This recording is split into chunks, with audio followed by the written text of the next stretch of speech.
Before we begin, a quick heads up. This episode contains references to suicide and depression. Please take care whilst listening, and if that feels too heavy today, then please feel free to skip this one.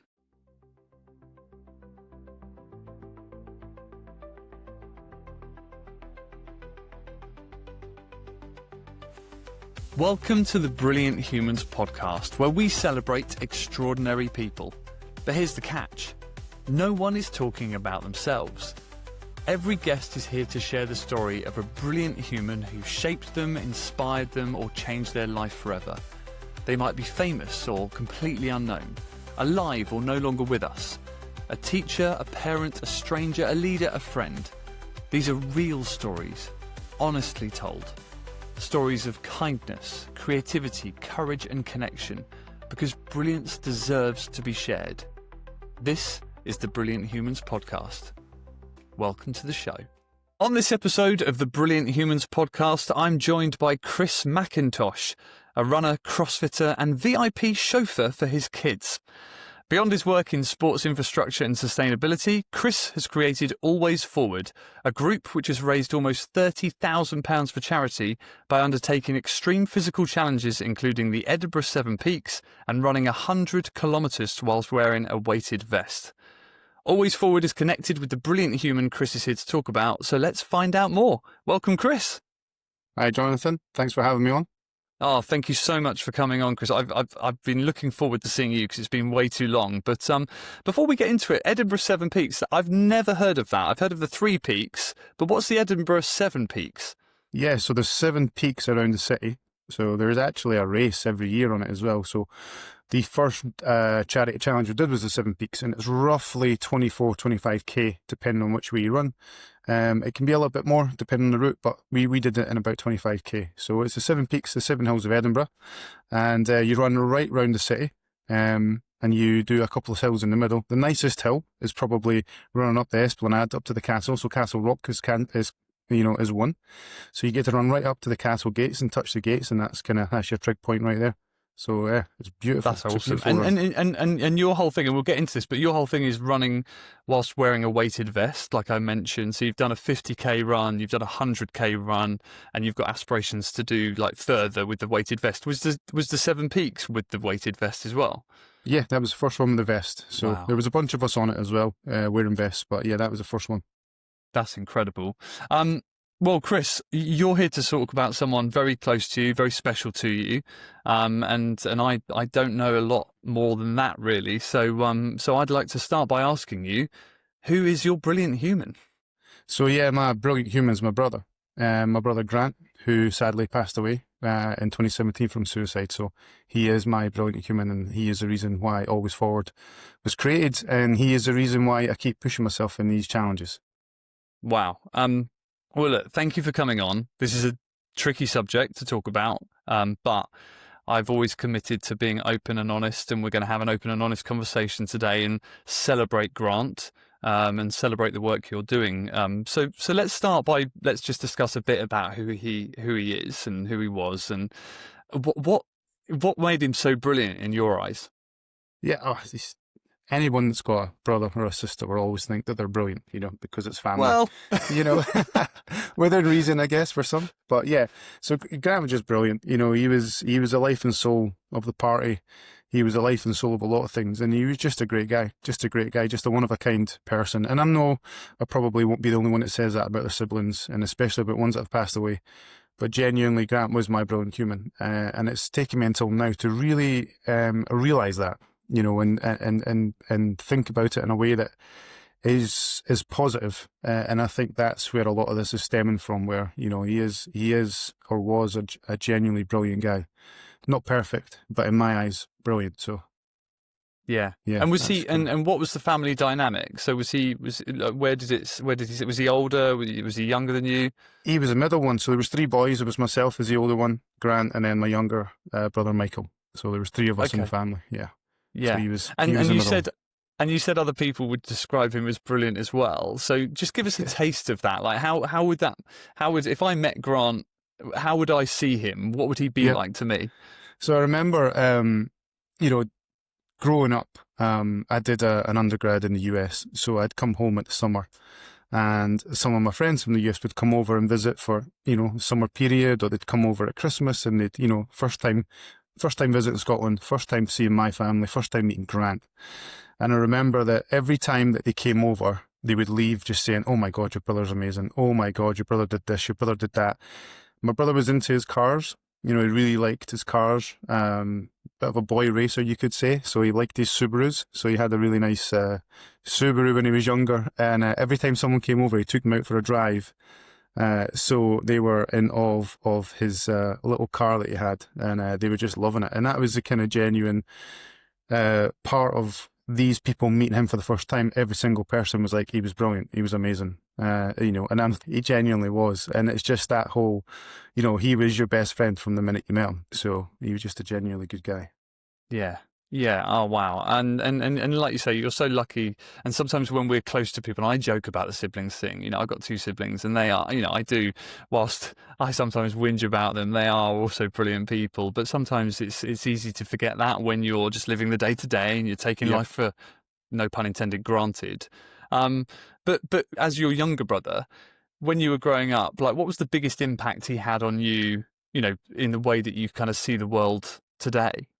So I think it was difficult because, like you said, you're living in that day-to-day life where you're not really realizing that, you're seeing things in a different way. It's not till he's gone that I've actually had time to sit down and think about it and reflect, probably. And, it took me 6 years to really think about what I wanted to do in his memory.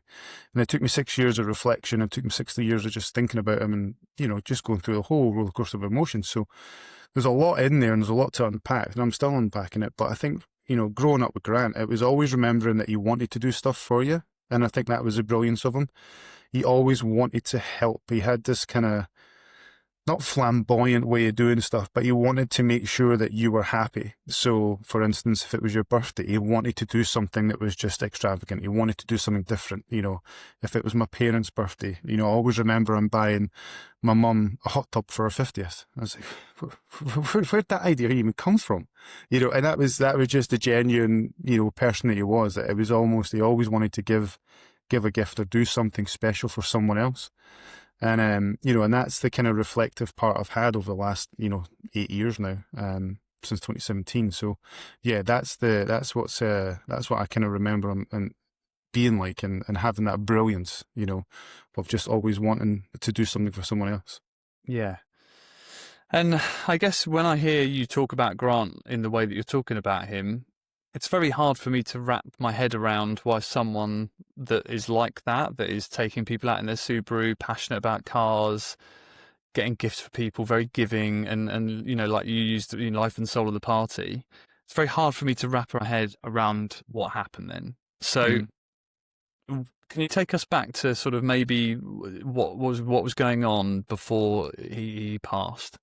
So I think, there was a lot of, 2017 was a tough year for us. There was a lot going on with the family dynamics, and there was a lot of things going on, within the family. He was living down south, so he wasn't near us. He was down near Sheffield. I don't really recall the town he was in, but it was around about Sheffield. So he was quite far away. So Grant's a bit of a home bird. He liked his home comfort. So I think being away was maybe a bit of a stretch for him. Maybe feeling a bit isolated, from everything else that he's known all his life. And we were just going through a bit of a weird phase in our family at that point. And genuinely, what happened was I was going on holiday. I was taking my mum on holiday to the States, and we spoke on the phone just before we boarded the flight, and everything was okay, seemed in good fettle, was in a decent place. Told him we'd speak to him next again day once we'd landed that night and kind of had a sleep. And then I remember it was maybe 24 hours after it's within that kind of time frame, we got a call. It would have been early morning US time, so it would have been mid-morning UK time, to say that Grant had been found, unresponsive in his house. So we were 2 days into our family holiday, and so were physically far away from everything that was going on, So it was a real difficult time. I was with my mum, who was, as you can imagine, just beside herself, really upset, just trying to figure out what was going on, why it was going on, how it went on, the whole 9 yards, really. My son was just one, so we had my young son with us as well, so it was full on. So it was a terrible 72 hours, you could call it. Yeah. When we got back, and it wasn't great when we got back, but it was definitely, you felt like you were a bit more in control, so you could kind of figure out what was going on, how it was going on. So yeah, it was out of the blue. Being honest, it was, I definitely didn't see it coming. Didn't see anything coming like this. There was no note, so again, we don't know what happened, how it happened, why it happened. So it was a real difficult time, and these questions are still needing answers, and we'll never get the answers, unfortunately. That's just the kind of situation that we're in as a family, and we're not the only family going through this. So we know we're not. So it's one of those things where you really are just having to piece it together, and it just takes a long time, and we're still, walking through it. Really, there's Of course. There's no right answer either, and I think that was one thing where you can go into these situations and you've got a mindset where there's always a solution. You're positive, and there's going to be a way out of everything. This was the one thing that's just completely stumped me. I have no solution. I have nothing to give, and that really was difficult. Yeah. Well, look, Chris, it seems cliche me saying it, but I really am so sorry that you went through that, and it's scary the amount of people that have been affected by suicide. I've personally been affected by it. I've got good friends who have also lost their brothers. My dad lost his brother to suicide. Yeah. And I said this on another episode. Unfortunately, it always blows my mind when I have to say that this is the biggest killer of men under 50 in this country. Yeah. And I never quite believe it when I say it, but it's true. Mm-hmm. I check it, And one thing I want to do is I want to make sure we celebrate Grant today and talk about, the good that you're doing from this. But you mentioned, I think it's important for us to talk about, you mentioned that there was no signs, and how that, again, I remember a friend of mine, I won't name him on here out of respect for, for his family, but I saw him on the Saturday night, and on the Tuesday I got the phone call to say he had passed. And again, it's very easy then to go through that anger of, why did you do it? What were you thinking? He had a young daughter at the time, and it's very difficult. So what was that like for you, not having any signs? How did that feel for you? As the older brother, terrible, because you felt like it was your responsibility to look after your siblings, and it's always probably that way as you're growing up. The oldest looks after the younger ones. And that's just the way it is. So for me personally, it was really difficult because I felt like I'd let someone down, by not being there, by not seeing the signs, by not understanding anything that was going on, and genuinely wouldn't have put that against them. So it was a really, really tough time for me personally, tough for the whole family, but tough for me because I felt, a little bit of responsibility there as being the older brother, and not seeing the signs. I see a lot of articles and a lot of comments about, you don't see the signs. It's normally the happiest people that are the ones that suffer the most. And I think it's not a cliche, it's true. I just saw a company, an Australian sportswear brand company, just released a video today. It was similar to the Norwich City one. And it was the same, it's the same deal. It was the happiest person in the video was the one that takes their own life, or that's the one that's gone. And that's true. I'm not saying Grant was the happiest person in the world, but he definitely had a personality that enjoyed life. So I always think to myself, is there a connection between those that are seeking, that enjoyment all the time, to those that are probably more depressed than you will ever know? So these are the things that you pick up now, and you see, and you think to yourself, I wonder if that's, if that was a link, or was this a reason? But you'll never know. but it's one of those ones that you realise that it is normally the more happy they are, the more vulnerable they are, and I think that's where it is. And there's a lot of work going on to get people to talk, you know, and making sure you're checking in on even those that seem happy, and that's where the messaging was in the videos. It's you've got to make sure that it's those that are happy are being checked on just as much as the ones that are quiet. Totally. And I think it's important to note, brilliant, you know, this is nothing to do with his brilliance. This is nothing to do with how great he was, you know, and I think it's important we don't put that on people that have died by suicide. Mm-hmm. I think they are still brilliant, loving, caring, amazing people.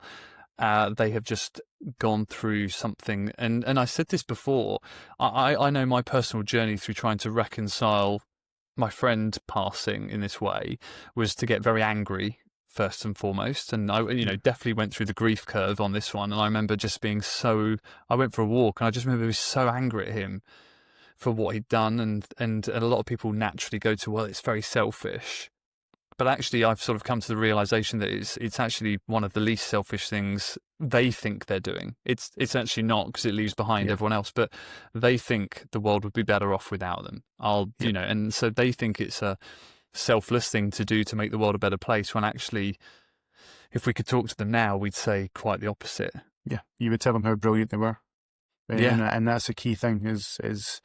You're right about, you know, celebrating brilliance of people, and, you know, that's the key message you would probably say is, you know, you are brilliant and you are loved and you're wanted.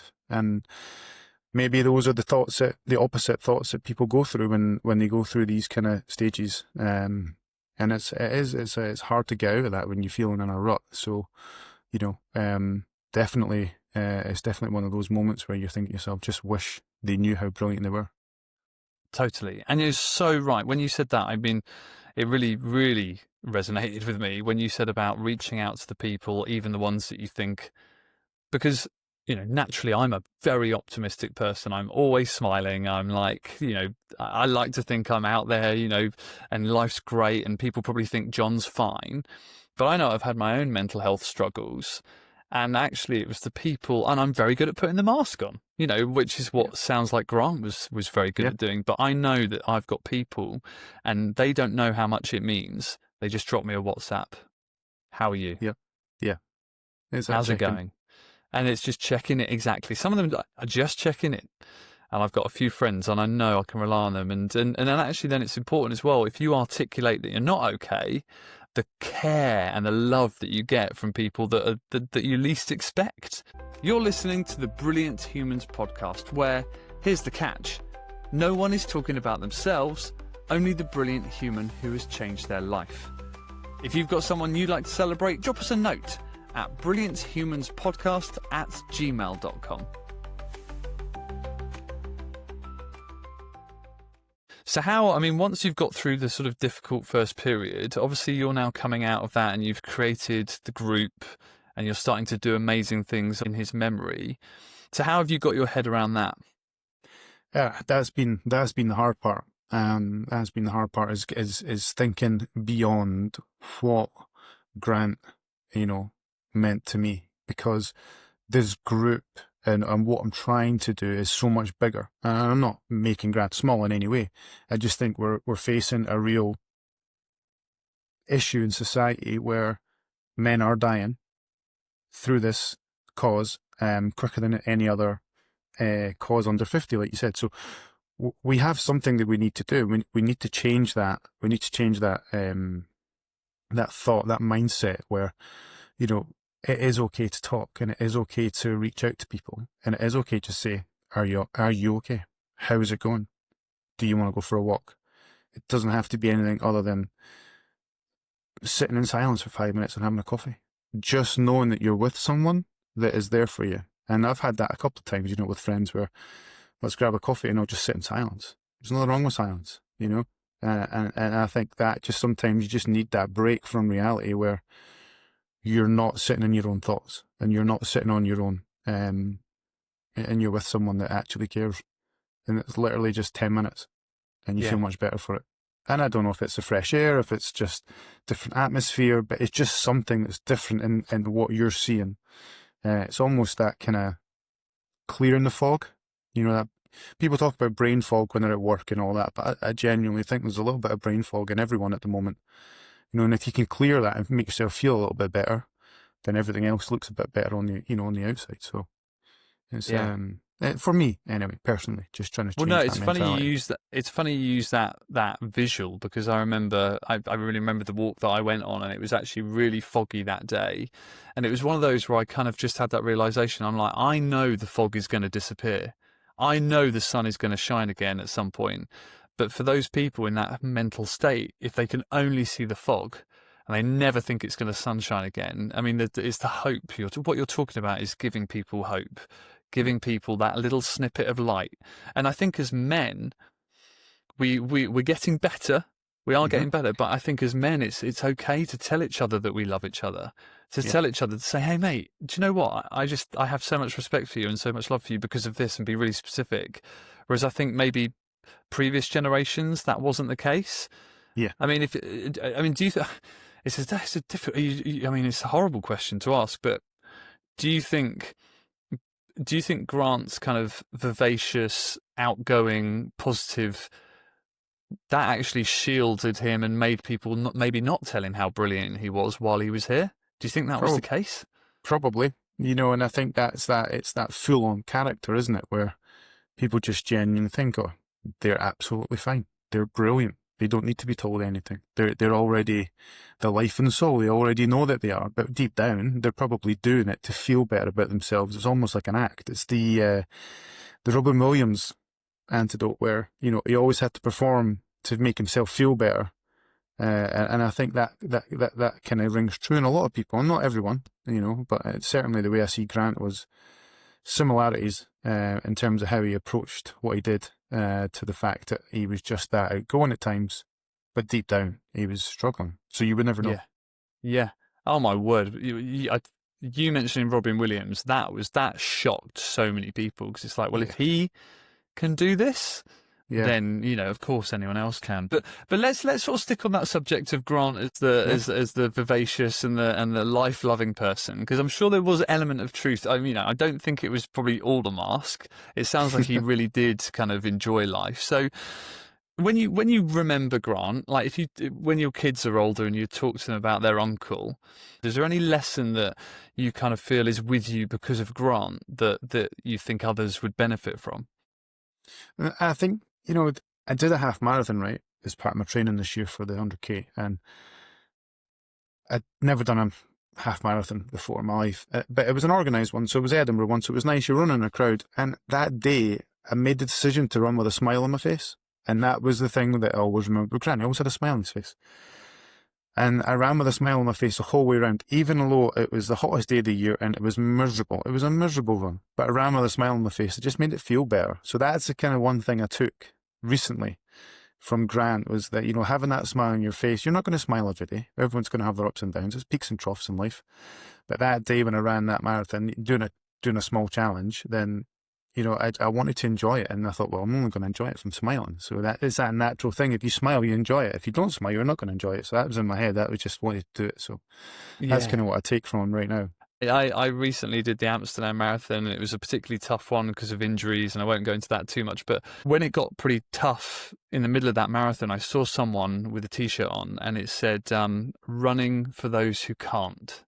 Yeah, And oh my word, I mean, that one, I nearly sort of, welled up and started crying at that point. But that just gave me, and it really meant a lot to me, that, because I thought, do you know what? It's such a privilege to do, what I'm doing and put my body through the pain, because there's other people that aren't here that yeah. can't do that. So leading into what you're doing, is that kind of where the physical challenges came from? Yeah, I mean, the first one, Seven Peaks, you know, it was great. It was a great challenge. You know, there was a lot of running, a lot of walking. You had to walk the peaks. You know, there's no way around it. So that physical challenge gave us, or it certainly gave me, a bit of a kind of taste for like pushing myself a little bit. So that was the first time I'd done anything like it, physically and mentally.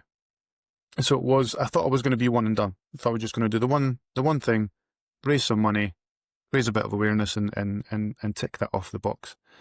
And it wasn't until I sat down afterwards and I realised that, you know, people were coming up to me saying, that was such a great thing you did. It made me realise X, Y, and Z, or it made me talk to someone, or it's made me realise this. Even the group we were with, on the walk up the peaks, we were all chatting.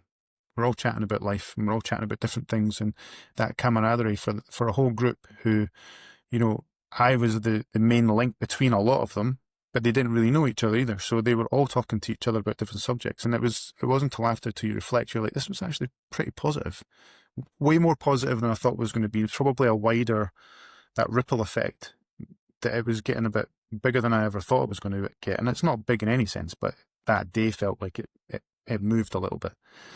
And it wasn't until afterwards I thought, you know what, I'll do something else next year, and I'll have a think about it.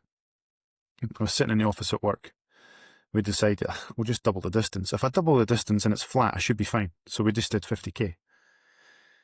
That was just wrong. That was awful. It was the worst run I've ever had. I just didn't really think anything of it, and completed it, but it was a really tough run. My body was in bits from it. So, so to quickly put it into context, sorry to jump in, but to quickly put it into context for people that, in Ks in their head, 50k is more than a marathon. So a marathon is 42k. And you went above and beyond a marathon whilst wearing a weighted vest. So I just wanted to make sure that people have that context. I think technically it's the ultra. I think that's the minimum requirement. So anything of 50, I'm not sure. I didn't really pay attention to it. I just thought that sounds like a good round number. So, and the weighted vest, the weighted vest was always one thing that I wanted to make it tougher. I wanted to make it more physically challenging and mentally challenging, because it's not just a physical thing when you're running or doing things like that. So the people always ask me, why do you wear the weighted vest? My answer is simple: because I want to feel like I'm doing something really difficult, and I want to feel that pain. I just feel like I need to experience something that will offset how I feel about what happened to my brother. And that's just me. It's not everybody, but I really enjoy running with a weighted vest. I really, really enjoy it. And I now don't run without it. It's just my thing. It's just what I like doing. I like putting myself through a little bit of pain, feel a little bit, and enjoy it and take it for a bit, not take it for granted that I'm still getting to do something that a lot of people can't. And that's the part that just, sticks with me when I'm doing it, and training runs and, doing on the 100k here. It was tough, but it just felt good at the same time. It felt like I needed to do it. And I think that's that remembrance of Grant, or remembrance of anyone. When you're running that long, you're thinking about everybody. So, and then you're just in that zone. So yeah, that's where we got to with the weighted vest. And for me, when I've seen you doing it with the weighted vest, for me actually, it was a very clear sort of representation of the weight that people might be carrying without us knowing. That's kind of what I took from it. And so is that as well as you sort of making it harder for yourself, have other people made that connection? You're absolutely right. It's that having that weight on you that once you take it off, you feel better. And it's that weight of everyday life, or it's that weight of work, or it's that weight of whatever you're going through. Being able to take it off at the end always feels good. And I think if you can link that to getting out of the house, going and seeing your friend, and just sitting there, that weight comes off your shoulders when you're with your friends. When you're with the right friends that you can trust and you can be open and honest with, then that weight releases from your shoulders. And I think that's a message where hopefully people see that. And I'm not asking everyone to run with a weighted vest. And absolutely not. What I'm asking is that people realise that getting out and doing something will give you that weight release from your shoulders and maybe your head. It's not going to happen overnight though. And I linking it to the runs and the training where I'll put in lots of training runs with a weighted vest, and I'll do lots of things in order for me to get to my kind of end goal. And I would say that's the same for anyone that's going through a period of depression or just, not feeling good, where you can't just go out once for a coffee and think it's going to fix you. Or you can't just go out once with your friend and think that one conversation is going to fix you. You've got to keep going. You've got to put the reps in. You've got to get up. You've got to keep doing it. And your friends have got to keep checking in as well. They can't just think, oh, I've done it once and that's it. I think it's a two-way street.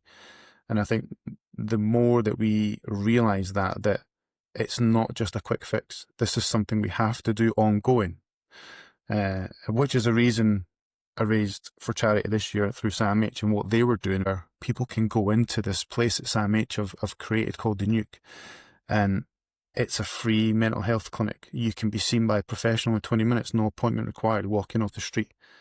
That just drew me in straight away, and I thought, wow, that's what I want to do, and I think that's what we need. And they've got aspirations to do more, but that's the kind of thing where if you need to talk every day, just walk in and get that chat.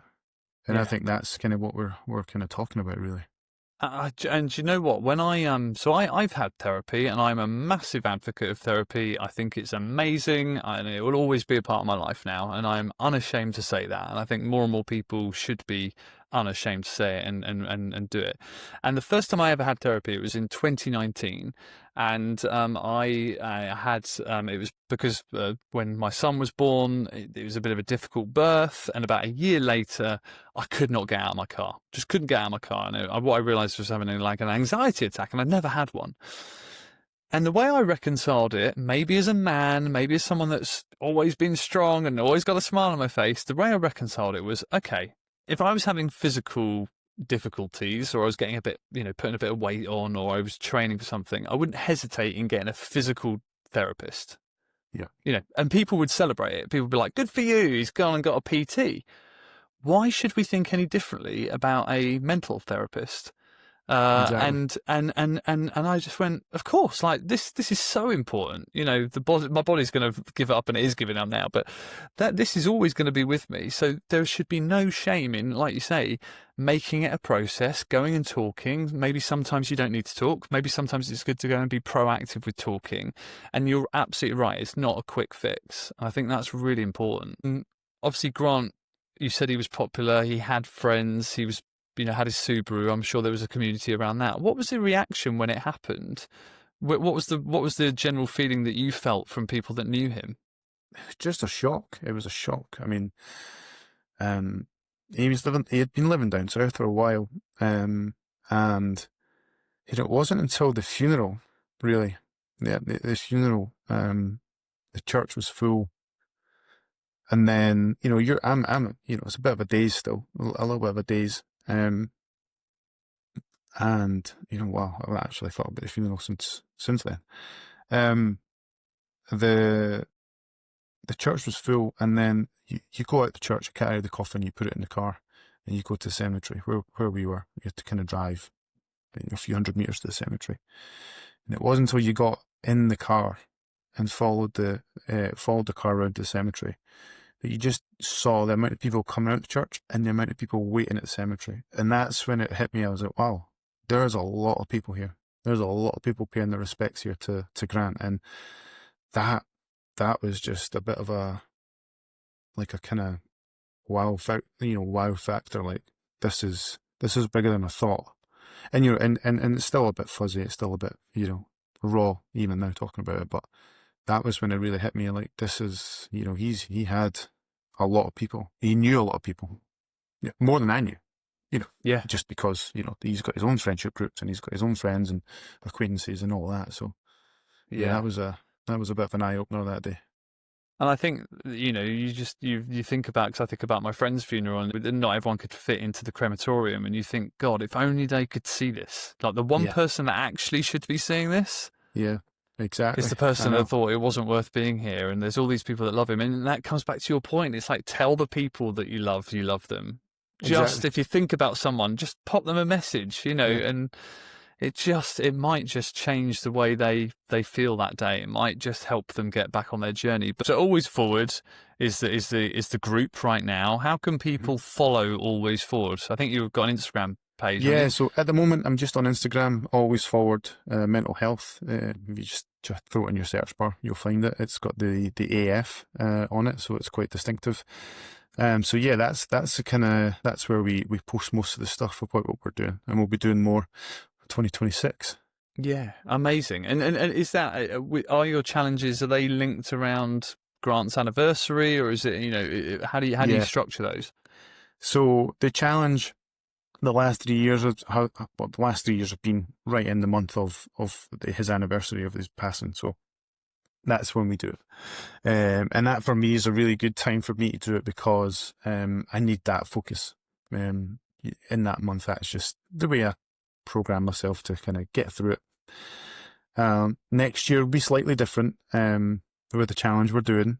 So it'll be end of September, beginning of October, rather than mid-October to late October. So it'll be a big one next year. Okay, and so it sounds like there's a big announcement coming. So I think if we can get Yeah. people, getting to your Instagram, that would be great. And do you want to mention who the three charities that have benefited from it so far? So the first year in 2023 was Tiny Changes. It's a fantastic Scottish charity that's transforming young people's lives. So the focus is on young people's mental health and really focusing on that section in society in order to kind of give them the stepping stones for later in life. So brilliant charity to get involved with. Last year's charity in 2024 was Suicide & Co. So UK-based charity who are predominantly helping the families of the bereaved. So the families of those that have been affected by suicide, that's their specialism. So they're the ones that are having therapy sessions for those that are affected by suicide. So really, really great charity to be involved with. In fact, we actually managed to raise enough money to cover 250 counselling sessions for them last year.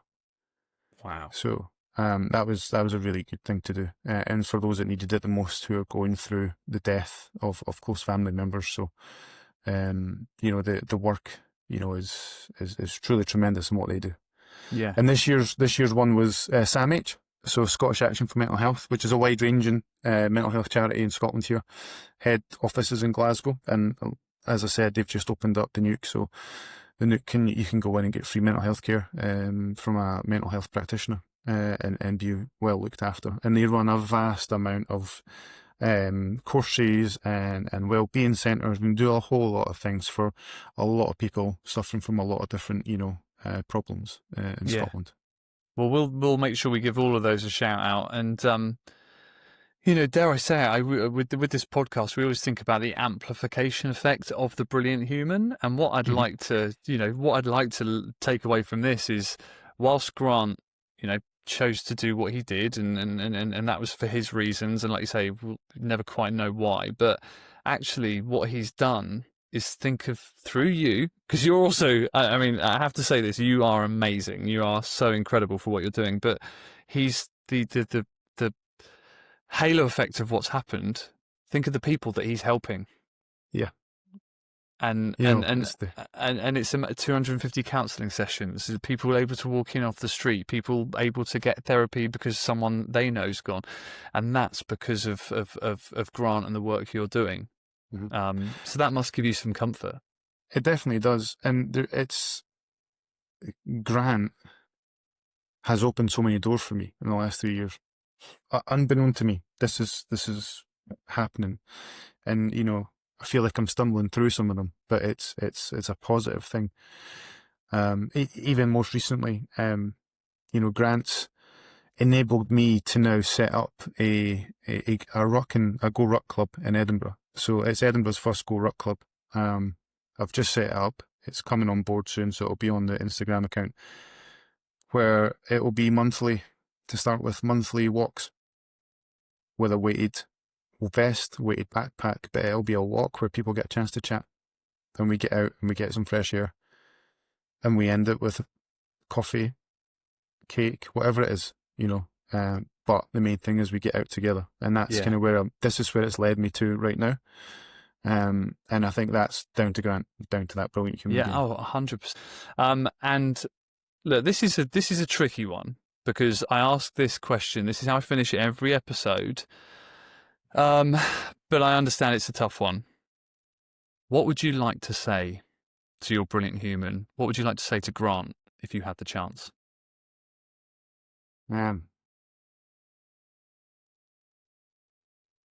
That we miss him. That we think he's brilliant, and we love him. We just wish he was still here. That's as simple as it gets right now. I think we still miss him. It still hurts. and we just wish he was still here. We'd love to tell him that we love him so much, and that we wish that he would have spoke to us, that we were here for him. So, yeah, it's a tough one. It's a tough one. Thank you. But it's important. It's important that people hear it, and it's important that others hear it as well, that they are loved and they are brilliant. So this isn't about me. This isn't about Grant. This is about others going through this journey, and they need to realise this. If anything resonates with you, you're brilliant. You're loved. Someone loves you, and that is the most important message. Yeah.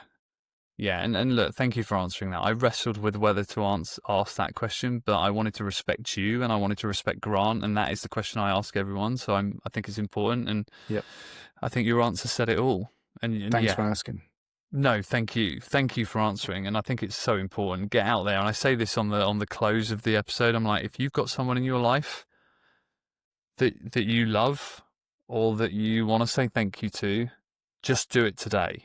You don't need to, it doesn't need to be a big gesture. Just please tell them, because you never know what tomorrow's going to bring. So, Chris, thank you so much. Thank you. You are brave. You are amazing. I know this can't have been easy, but I think it's such an important conversation. And I'm so, so grateful for you coming on and remembering Grant and sharing him with us like you have. Thanks for asking me on. Honestly, it's been brilliant to be on this and tell Grant's story. And again, I can't thank you enough for asking me to come on here. Well, thank you. And look, and I think if anyone's listening, and we'll put some links out, from the charities, but we'll also put some other links if people need to talk. There are organisations out there, some amazing organisations, so we'll drop them in. So carry on doing the great work you're doing. We will be an avid supporter of it, and I can't wait to see what the challenge is for next year, because it sounds very intriguing. It's going to be great. It's going to be great. Good luck. Thank you so much, Chris. Thanks, Jonathan. Thank you for listening to the Brilliant Humans podcast. If you've got a brilliant human you'd like to celebrate, then email us at brillianthumanspodcast@gmail.com to find out how to share their story. Or if you've got someone you'd simply like to thank, why not tell them now? It might just make their day. And if you've enjoyed this episode, please don't forget to follow, like, or leave us a comment. It really helps more people discover these brilliant stories. See you next time.